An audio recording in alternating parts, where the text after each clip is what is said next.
Now at 6 and streaming on crossroadstoday.com, what started as chest pains became a race against time at the hospital for a local woman. Victoria County Commissioners approve a multi-million-dollar upgrade at the Victoria Regional Airport, and a local university president outlines her vision to transform the campus into a regional hub. Well, tonight we have a chance of some light rain around the area. It's already moving over Texas. This will be very light, but the better storm is out there on the west coast. It'll be here on the weekend, and hopefully it'll bring us real rain.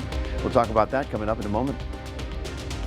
And Victoria West girls basketball looks to secure the district title tonight at home versus Lamar Consolidated. We'll preview tonight's contest later on in sports. You're watching 25 News now at 6. Good evening and thank you for joining us. I'm Don Brubaker. Shauna Curry is on assignment. The Texas A&M Victoria president's goal is to make the university a center of education and connection for the Crossroads community. Dr. Christian Hardegree spoke at this morning's partnership meeting about what the role of the A&M Victoria campus means to the Victoria area. Dr. Hardegree says the goal of the university is to have degree programs that are relevant to the needs of the community while staying in a centralized location to help serve students deal with all aspects of college life.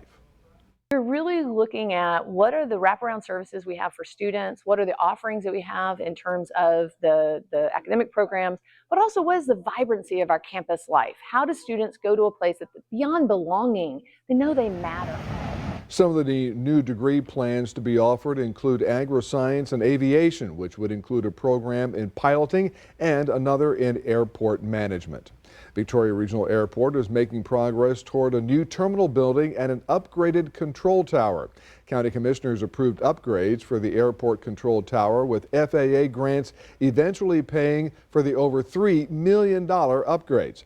Contractors will start work soon, and the county will reimburse itself once the grant money becomes available. Airport Director Lenny Lorena also told county commissioners Monday that Victoria Regional will be eligible to receive $5.5 million from the FAA in 2027. Lorena says that about $15 million more will be needed to completely finish the airport terminal. Heart disease is the #1 cause of death for men and women in the United States. The cardiovascular team at DTAR Hospital is being recognized for its continuous work in prevention and education. 25 News Now reporter Ray Mosley joined us after talking with an official and a survivor. And Ray, what did you learn? Well, Don, medical experts say preventing cardiovascular disease starts in the community. With this being Heart Month, one woman shares her story of survival. Patty Severs had chest pains while attending a funeral. She first thought it was a stress, but then realized it was something more. When Severs got to the hospital, she found out she was having a heart attack and only had minutes to survive. Severs says without the quick response from the hospital staff, she would not be alive today. When things like this happen, when it's over with, then you think about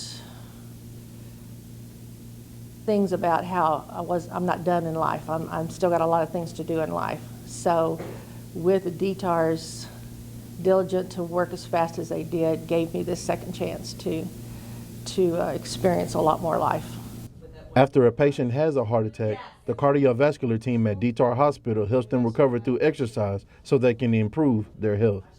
Karen Evans, who's been a cardiovascular nurse for over 30 years, says people can develop a vascular disease by smoking, eating the wrong food, or not being active throughout the day. Evans says prescribed medications are important too, and everyone should visit their physician regularly to help reduce that risk.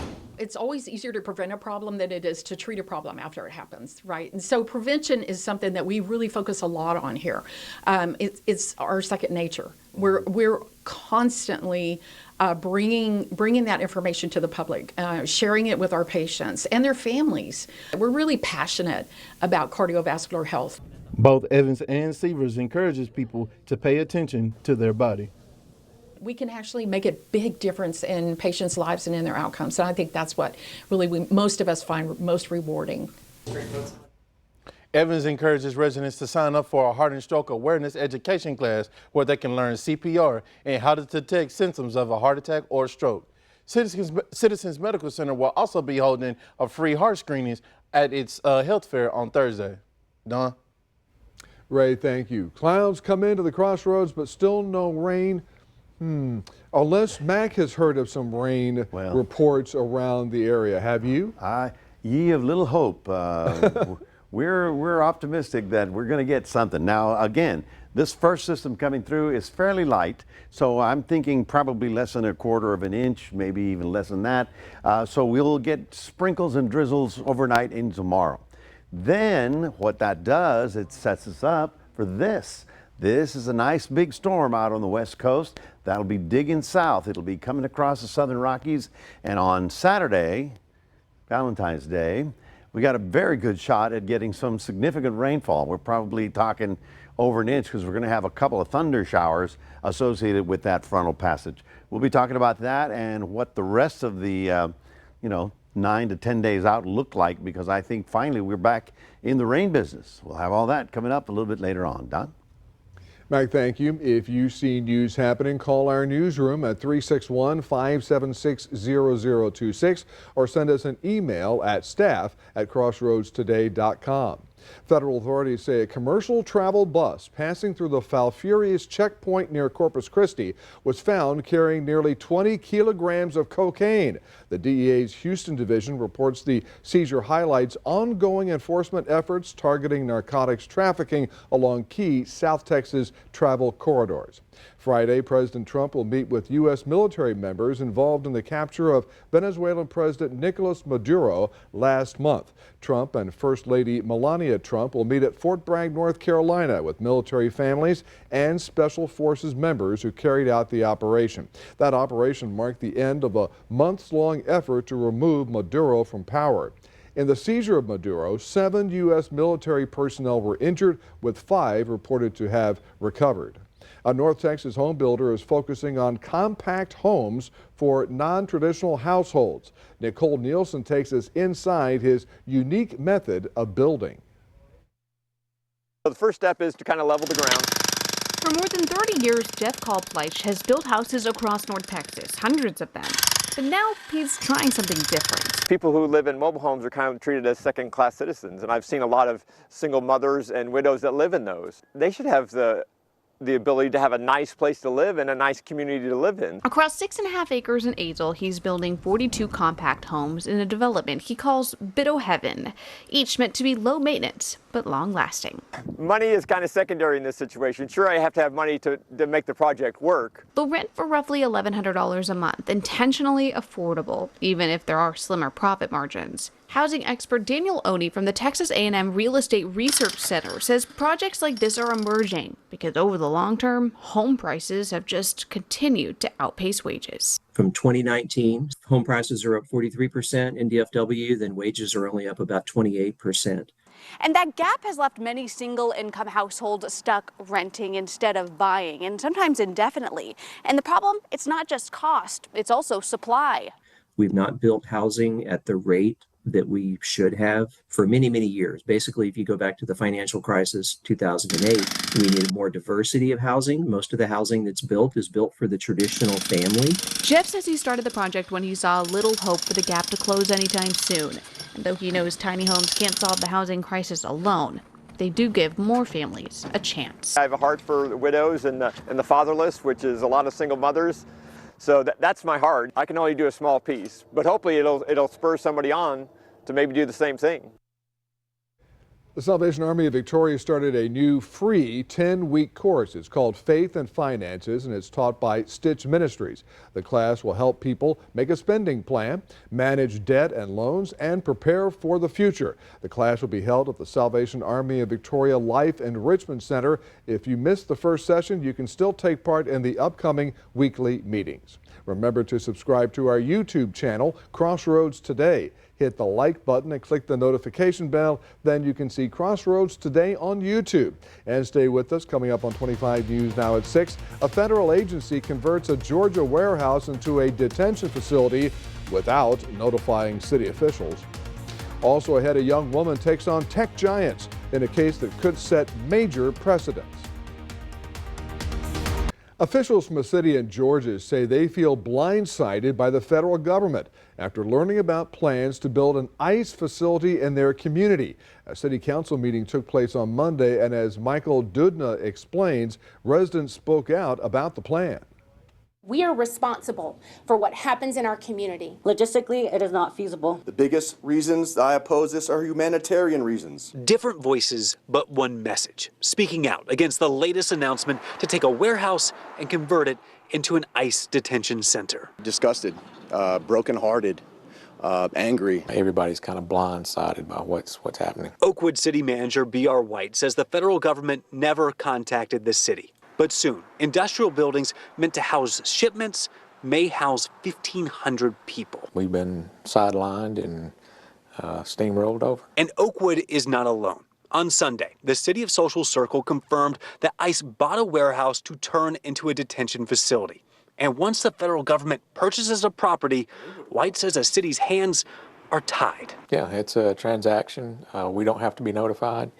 And once the federal government purchases it, none of the local rules and regulations apply. I don't take no for an answer, you know. I believe that there's always a way. But for the community, doing nothing is not an option, believing there must be some way, somehow, to make a difference. I want to see a city council fight. I see neighbors lining up to fight. I see a lot of folks that look like me lining up to fight for folks that don't look like us. But you have to decide for yourself, what are you prepared to do?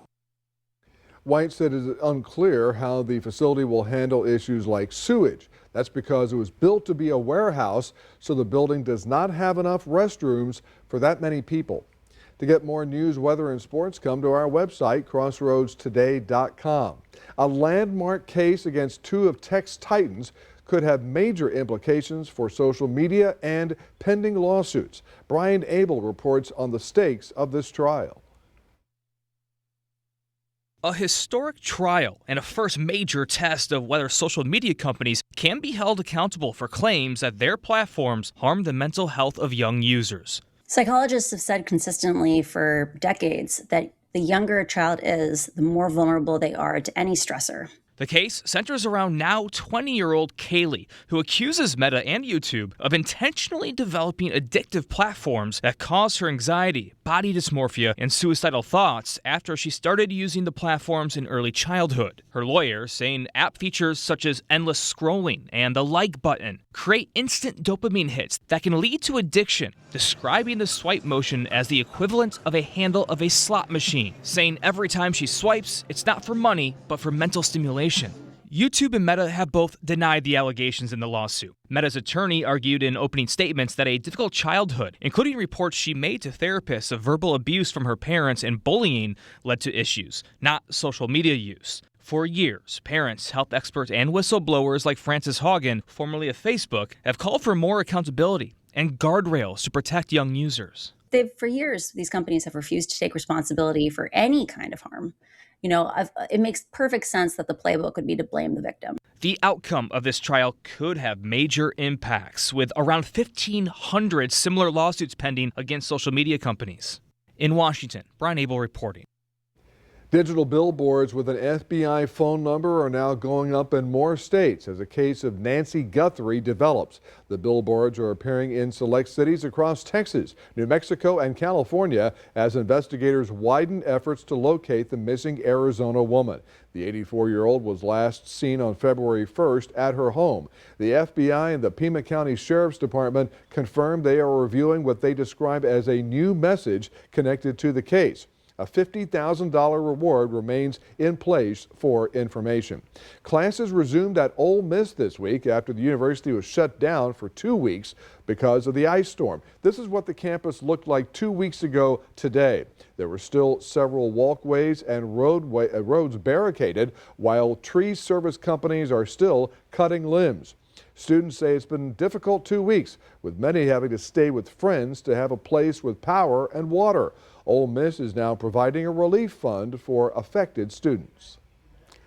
Yeah, it's really pretty when you can just look at it in a picture, but then all that ice brings down the branches and knocks down the power lines, and it just goes on from there. Well, We're a long way from any ice around here, but we are getting closer and closer to a little bit of rain. Right now we're at 70 degrees. Of course, the southerly wind continues pumping up that Gulf air. We got up to 78 today after 54 as an overnight low. The next it could be 3 rain systems. We'll be moving toward the crossroads. We'll tell you what they're going to do coming up after this.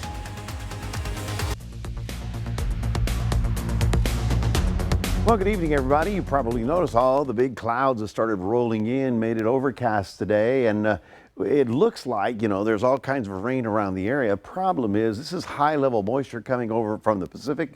As a result, the radar is hitting the moisture up there, but there's really no guarantee that it's actually hitting the ground just yet. We need to moisten up the air column, and so it's going to take a little bit longer, but this is the start. This is a good beginning, all right? Now, we may have, or we expect, light rain or drizzle overnight into tomorrow morning, and then this whole system starts pulling away. The better deal is going to be here.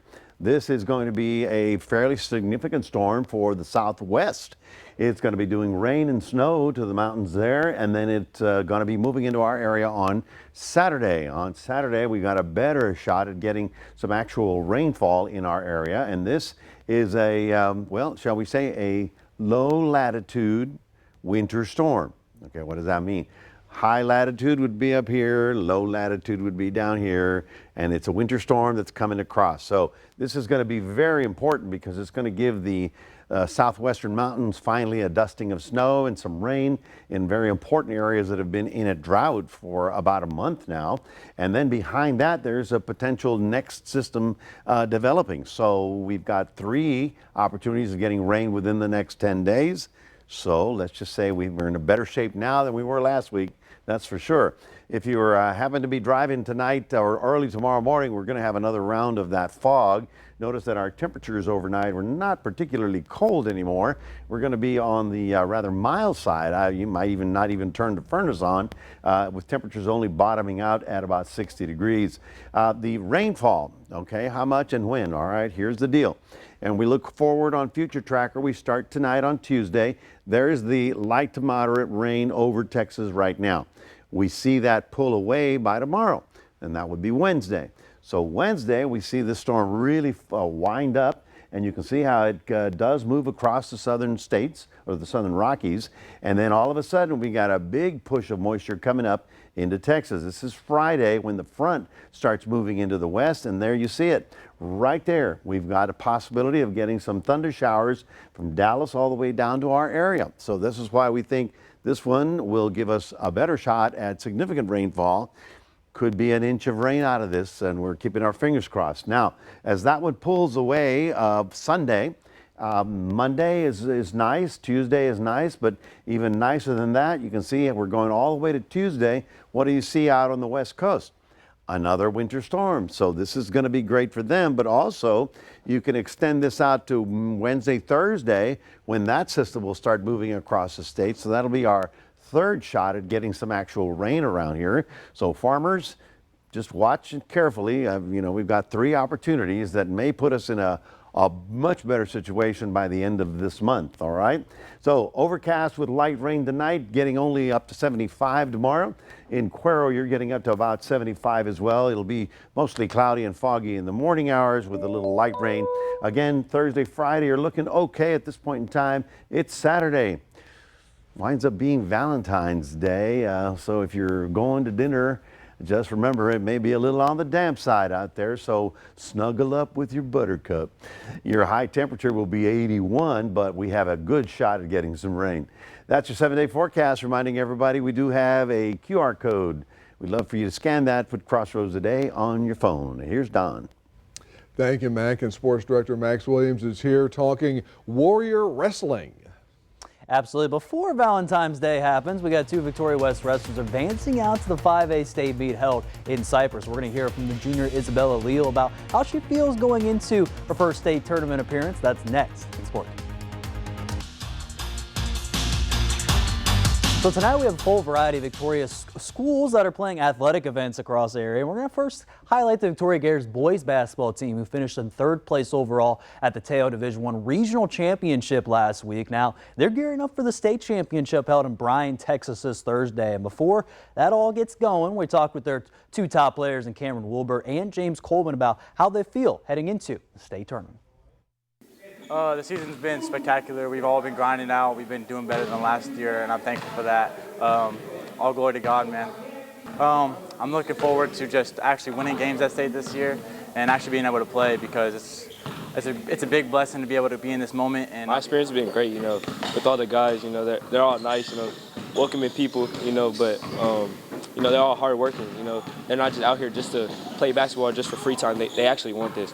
I like that from this. I love that there for the Gators. And again, they're in Bryan, Texas this Thursday. And we're going to hear from one of their seniors later on. 25 News Now Sports at 10 p.m. Now, heading over into high school hoops, where tonight the Victoria West Lady Warriors looking to clinch the district title outright there tonight versus Lamar Consolidated at home. The Warriors heading at 11-2 in district. And again, Randall's right behind them at 10-3. So if they win that game against Lamar Consolidated, who is 0-13 in district so far. So again, even though they should win on paper, we can't always count any team out, right? But keep an eye, though, on Anicia Scott, Haley Brewer to hope make some big-time sparks for the Warriors. And if they win, they bring that crown home. And again, we'll see if they get the job done later on tonight. Now we head over to Victoria West Wrestling, where they're going to have 2 wrestlers, and junior Isabella Leal and senior Peyton Mikan competing at the 5A state wrestling meet held in Cypress there starting this Friday. And for Leal, she'll be wrestling in the 190-pound division, and she'll be facing in her first round senior Camille Harris from Frisco Memorial, who was 41-6 overall and finished in 2nd place. And last year she was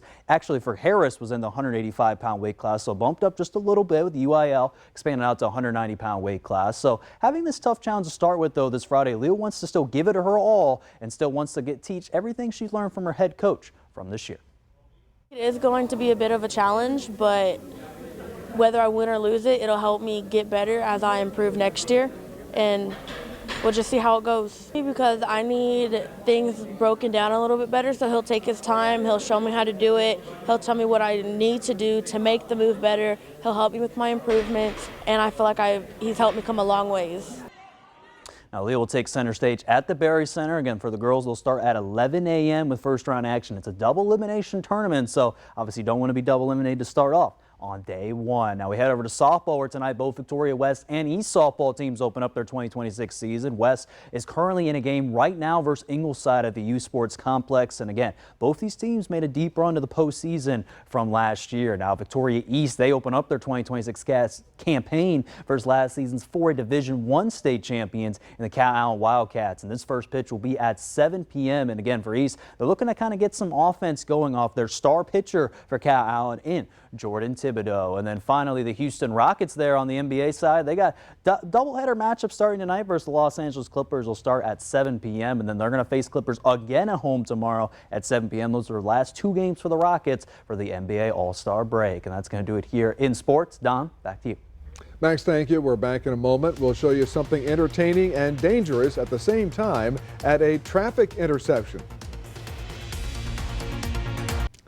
Finally tonight, a fire-juggling unicyclist is spotted performing at a busy Colorado intersection. Authorities shared drone footage of the unusual scene. The unicyclist was seen juggling 3 torches and entertaining motorists, drawing both attention and concern from drivers. The police emphasized that while the act was impressive, it was illegal due to trespassing and impeding traffic by failing to vacate the crosswalk in time. And he was also charged with light of way. Do we have some light in our weather coming, Matt? Well, we have light at the end of this tunnel, yes. Finally, we have a shot at getting some rainfall. Now, tonight's stuff will be fairly light to moderate. It'll be overnight and into tomorrow, so it'll be a little damp on the roadways early in the morning. We're also going to have another bout of fog, but the better rain will be on the weekend on Saturday. Thanks, see you at 10.